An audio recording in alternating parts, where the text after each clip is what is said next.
네, 여러분 안녕하세요. 가을바람입니다. 오늘은 그럼에도 불구하고 제가 양자 컴퓨터 아이온큐에 큰돈을 투자하는 이유에 대해서 얘기를 해보도록 하겠습니다. 그래서 어제 이제 양자 컴퓨터의 전망에 대해 조금 부정적으로 생각하시는 대표님의 인터뷰가 올라갔었는데 거기에 대해 저는 어떻게 생각하는지 또 아이온큐의 최근 활동들을 살펴보면서 다시 긍정적인 공부를 해보도록 하겠습니다. 자, 우선 금일 미 증시에서 공교롭게도 어제 영상에서 긍정적으로 언급됐던 D웨이브가 좀 올랐고요. 아이온큐가 꽤 많이 떨어지는 모습을 보였습니다. 근데 저는 이거는 완전히 우연이라고 생각을 합니다. 왜냐하면 아이온큐만 떨어진 게 아니라 다른 종목들 같이 떨어졌고요.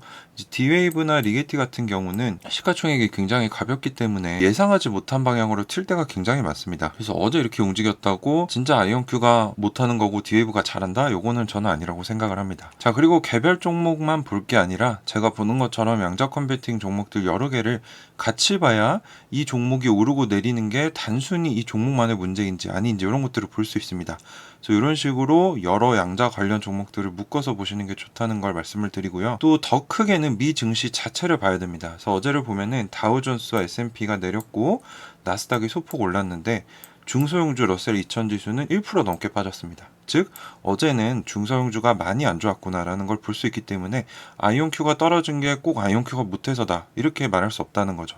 어제 중소형주 자체가 안 좋았고 이것들을 종합해 봤을 때는 나스닥이 반도체 쪽 노출도가 굉장히 크기 때문에 반도체 섹터만 좀 오르고 나머지는 안 좋았구나. 이 정도 결론을 내릴 수 있어야 우리가 시장의 큰 흐름을 읽고 공부를 할 수 있습니다. 자, 그래서 어제 하루 동안 이 섹터들 퍼포먼스가 어땠는가 봤더니 실제로 마이크로소프트, 엔비디아, AMD, 인텔 이런 기업들 주가 올랐고 메타, 테슬라 등등. 그래서 이 초록색에 가까울수록 많이 오른 거고 빨간색으로 갈수록 많이 떨어진 겁니다. 근데 보시면 초록색이 별로 없고 빨간색이 훨씬 더 많죠. 그래서 어제는 그냥 장이 안 좋았다 라고 보는 것이 좀 더 합리적이라고 생각을 합니다. 자, 그래서 어제 큐토모 정경택 대표님과의 인터뷰 핵심을 좀 제 방식대로 정리를 해보면 양자 컴퓨터 기술 구현이 정말 어렵다는 거죠.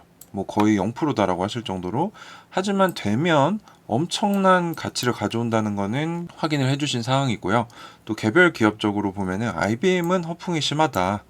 그리고 구조적으로 초전도체 방식, 또 그 큐비트 설계를 봤을 때는 앞으로 가기 쉽지 않을 거다. 특히 인력면 또는 특허면에서는 IBM이 1등일지 모르지만 현재 기술적인 결과 자체로는 이 양자 컴퓨터를 뭘 할 수 있는가 논하기 어렵다는 거죠. 그래서 1등이라 하기가 어렵다. 그래서 저 같은 경우는 IBM 투자 원래도 안 했지만 앞으로도 하지 않을 생각이고요. 또 아이온큐 같은 경우는 설계 자체는 훌륭한데 큐빗이 부족하다. 그리고 큐빗 늘리기 어렵다라고 하셨죠. 그래서 실제로 제가 아이온큐에 대해서 여러 질문들을 드렸는데 솔직히 말씀드리면 아이온큐에 대해 깊이 아시는 것 같진 않았습니다. 이거는 당연하다고 볼 수도 있겠죠. 저 같은 경우는 3년 내내 아이온큐를 보고 다른 기업들 살펴보고 이 기업에도 가보고 임원들도 만나봤기 때문에 이런 비전적인 면이나 현재 진행 상황에 대해서는 조금 잘 모르신다라고 생각을 하는데 거꾸로 말하면 이 훌륭한 상태의 큐빗을 늘리면 앞설 수 있다라고 저는 해석을 했거든요. 근데 여러분들도 아시다시피 아이온큐가 이 큐빗을 늘리기 위해서 포토닉 인터커넥트라는 기술을 개발을 하고 있는데 총 4단계 중에 지금 2단계까지 올라왔죠. 그래서 앞으로 1, 2년 내에 상업화를 한다라고 했는데 그러면 그 기술이 실제 상업화 되느냐 안 되느냐가 이 기업의 전망에 큰 영향을 미칠 수 있다는 것도 우리가 힌트를 얻을 수 있습니다. 그래서 결코 인터뷰를 봤을 때 부정적인 것만 발견할 수 있는 게 아니라 우리가 또 거꾸로 생각해 볼 수 있는 내용들이 많았다는 거죠. 자, 그리고 이 양자 어닐러라는 특정 최적화 문제만 풀 수 있는 장치에 대해서 좋게 얘기를 해주셨는데 D웨이브가 속해 있죠. 그래서 가능성이 제일 크다라고 하셨는데 실제로 D웨이브 매출이 굉장히 저조합니다. 그래서 제가 이 포인트를 지적을 했더니 본인도 잘 모르겠다 라고 하셨기 때문에 저는 이 부분 해소가 되지 않아서 여전히 D웨이브에 대해 부정적이고 여기에 투자할 생각이 없습니다. 자, 그래서 저의 경험 하나를 나눠드리고 싶은데요. 제가 이전에 온세미컨덕터라는 미국의 반도체 기업에 근무를 했습니다. 꽤 덩치도 있고 주요 기업 중에 하나인데요. 코로나 폭락장에 주가가 굉장히 많이 떨어졌어요. 그래서 저는 우리 회사 괜찮은 것 같은데 주식 사도 될까? 그렇게 고민을 했죠. 그래서 주변에 오래 재직한 사우들에게 전망을 물어봤더니 사지 마라. 우리 회사 뭐가 좋겠냐? 이런 식으로 얘기를 해서 주식을 안 샀어요. 근데 어떻게 됐는지 한번 보시죠. 자, 그때가 여기였습니다. 2020년 3월 달에 8불까지 떨어졌는데요. 주식이 정말 미친 듯이 올라서 2023년 8월에는 111불에 도달합니다. 이것만 봐도 지금 10배 이상 달성을 했죠. 근데 최근에 좀 조정을 받아서 70불까지 오긴 했는데 여전히 9배에 가까운 수치입니다. 여기서 주는 교훈이 뭐냐? 현업에 있는 사람들이 오히려 더 본인 분야에 대해 모를 때도 있다라는 걸 저는 알고 있다는 거죠. 그래서 저 같은 경우도 정경택 대표님이 물론 양자 분야의 전문성이 있으시고 관련 박사학위도 있으시지만 이분이 얘기하는 것들은 어느 정도 참고만 합니다. 이런 경험이 저는 이미 있기 때문에. 자, 그래서 저의 생각을 좀 정리를 해봤는데 내용이 좀 길긴 합니다. 한번 같이 봐보시면 될지 안 될지 모르는 기술에 미국, 중국, 유럽 같은 이 글로벌 슈퍼파워들이 조 단위 이상의 국가 예산을 할당한다는 건 저는 말이 안 된다고 봅니다. 돈은 거짓말하지 않죠. 그리고 양자 주요 기업들은 진보적으로 2, 3년 안에 보수적으로는 5년 안에 양자 컴퓨터가 본격적으로 돈을 벌게 하겠다라고 얘기를 하고 있습니다. 근데 이런 여러 기업들이 한 번에 뻥을 친다는 건 저는 말이 안 된다고 보거든요. 의미 있는 숫자의 고품질 큐비트에 도달을 하고 오류 수정이 들어가서 양자 컴퓨터의 치명적인 단점인 오류가 개선이 되는 게 2030년 전까지 이뤄질 것으로 보고 있죠. 근데 이 기업들만 그렇게 얘기하는 게 아니라 보스턴 컨설팅 그룹이나 맥킨지와 같은 세계적인 컨설팅 펌들이 이것을 공식 리포트로 확인을 했다는 거죠. 근데 얘네들은 잘못 말하면 이 신뢰도가 떨어지기 때문에 함부로 말하지 않습니다. 그래서 이런 부분에서 저는 양자는 될 수밖에 없다라고 여전히 생각을 하고, 사실상 한국의 최고 양자 전문가도 최첨단 기술 선봉에 있는 미국의 실제 이 기술의 진행 상황을 알기는 쉽지 않다라고 생각을 해요. 국가 기밀 사항인데 이걸 얘기해 줄 리가 없죠. 외국인인데. 제가 들은 바에 의하면 우리나라의 2차 전지 핵심 인원들은 국정원에서 1대1로 관리를 한다라고 합니다. 하물며 이 전 세계 패권을 바꿀 수 있는 양자 컴퓨팅 기술을 쉽게 얘기를 해줄까요? 저는 아니라고 생각을 하고요. 연구실 레벨에서 연구하는 사람들, 그리고 수천억이 들어가고 전문가 수백 명이 연구하는 것은 차원이 다른 이야기인데, 아무래도 이쪽이 아이온큐에 속하게 되고 이쪽이 지금 흔히 부정적으로 얘기하시는 분들이 속하게 되는 곳이기 때문에 저는 이쪽을 믿고 투자를 하고 있습니다. 그리고 전문가 교수님들 뿐만 아니라 우리 인간들은 모두 본래 태생적으로 본인이 보고 싶은 것만 보게 됩니다.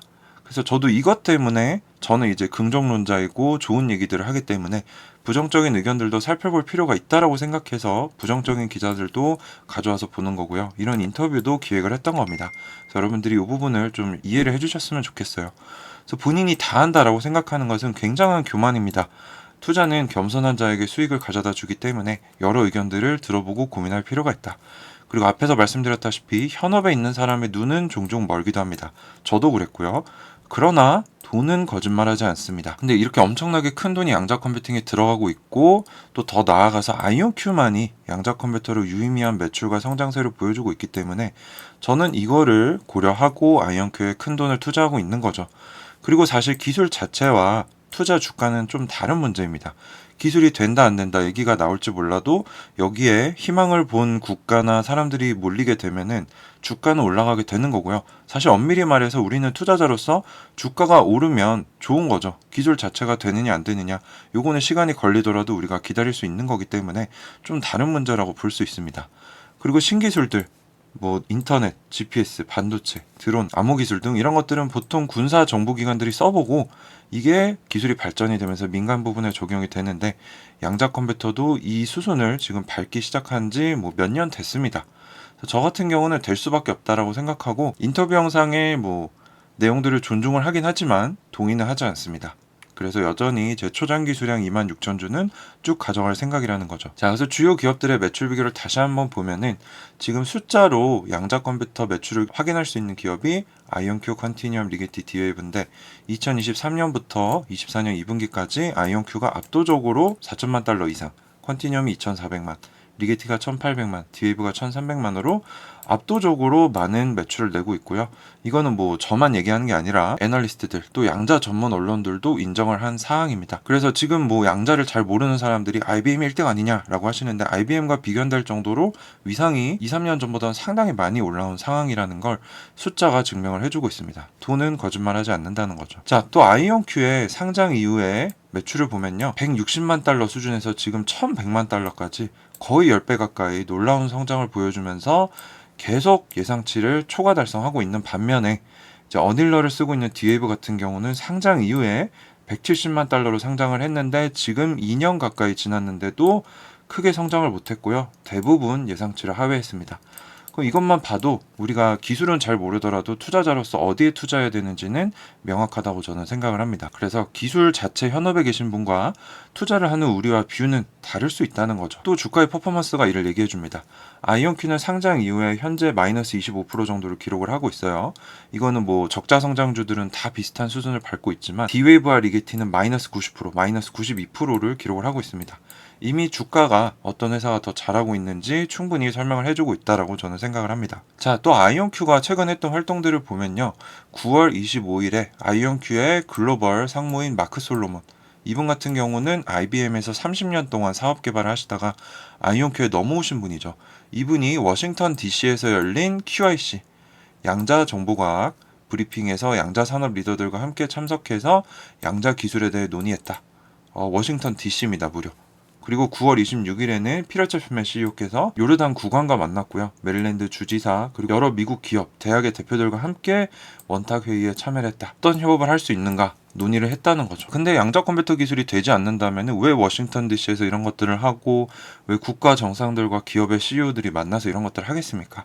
사실 이런 더 큰 흐름을 봤을 때 저는 된다고 보는 게 맞다라고 생각을 한다는 거죠. 또 아이온큐가 여러분들도 느끼시겠지만 굉장히 열심히 최근에 여러 행사에 참여하면서 영업 활동을 하고 있다는 거는 제가 누누이 말씀드리지만 뭔가 준비가 됐고 이제 매출을 내기 위해서 열심히 뛰는구나.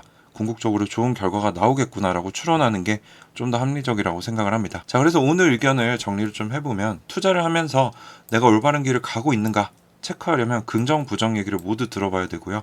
어제 인터뷰 영상은 부정적인 내용들이 많았으나 사실상 저는 크게 동의하지 않습니다. 이제 그분은 기술 전문가시고 저는 이제 산업과 기업 전문가라고 생각을 하는데 이게 간극이 좀 있다는 거죠. 하지만 그만큼 양자 컴퓨터는 리스크와 불확실성이 크다라는 건 우리 모두가 볼 수 있었습니다. 이 얘기는 그만큼 비중 조절도 해야 되고 리스크 관리를 해야 된다는 거죠. 그래서 맹목적으로 아이온큐 사셨던 분들은 조금 다시 검토를 해보실 필요가 있으실 것 같고요. 테슬라도 일론 머스크가 이 차량 양산에 실패할 수도 있다라고 말할 만큼 리스크가 컸습니다. 하지만 어떻게 됐죠? 결국 성공해서 어마어마한 기업이 됐습니다. 그리고 아이온큐도 저는 그렇게 될 거라고 믿고요. 3년간 제가 기업들과 양자 산업을 분석해 봤을 때는 그럼에도 불구하고 양자 컴퓨터 투자에는 큰 기회가 있다 라고 판단해서 제 자산 포트폴리오에서 상당히 큰 비중을 배분을 했고요. 돈은 거짓말하지 않고 큰 돈이 가는 곳에 큰 기회가 생깁니다. 그리고 성장주 투자는 남들이 보지 못하는 기회에 돈을 넣어두고 기다렸다가 남들이 모두 보게 되었을 때를 기다리는 거죠. 그래서 저는 그걸 하고 있다고 생각합니다. 하지만 여러분들도 아시다시피 세상에 100%는 없습니다. 100%에 가까울수록 주가는 비쌀 수밖에 없겠죠. 근데 아이온큐 주가가 왜 부진할까 생각해보면 이 기술에 대해 아직도 회의적인 사람들이 많기 때문에. 하지만 되면 굉장히 기회가 많다는 거. 그러면 하방은 원금이고 상방은 뚫려 있다면 충분히 해볼 만한 투자라고 생각합니다. 하지만 하이리스크 하이리턴 투자이기 때문에 여러분들 본인이 가장 먼저 공부해보고 감당 가능한 만큼만 투자를 하셔야 된다. 그렇게 항상 말씀을 드립니다. 자, 그래서 오늘 영상 굉장히 많은 얘기들을 했는데요. 여러분들 이 부정적인 의견이 나왔다고 무조건 나쁜 얘기를 하시기보다는 한번 깊이 생각해 보시면서 가을바람은 이렇게 얘기했는데 이 사람이 이렇게 보네. 어떤 게 맞을까? 이렇게 한번 고민해 보시면 투자의 시야도 깊어지시고 넓어지실 거라고 생각이 됩니다. 네, 다음 시간에 더 좋은 정보로 찾아오도록 하겠습니다. 감사합니다. 가을바람이었습니다.